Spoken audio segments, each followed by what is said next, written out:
Cuttack जिलार निश्चिंतकोइल block Janardanpur panchayat Gopinathpur grammar Sukhdev प्रधान और तांको सान भाई देवेंद्र प्रधान वर्ष वर्ष धरी एमाने पारंपरिक प्रणाली धान पनीपरिबा चाष करी परिवार चलाई आसुछन्ति।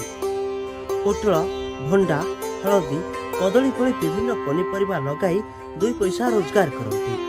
प्रतिवर्ष प्राकृतिक विपर्ययर शिकार होला परे मध्य खेती सहिला परे मध्य भांगी न पड़ी पनीपरिबा चाष जारी रखती। हेले एबे किंतु उद्यान कृषि प्रति आग्रह प्रकाश करिसेंति एमाने पिजुली चाष को एमाने आपणाइछन्ति, सफल मध्य होइछन्ति।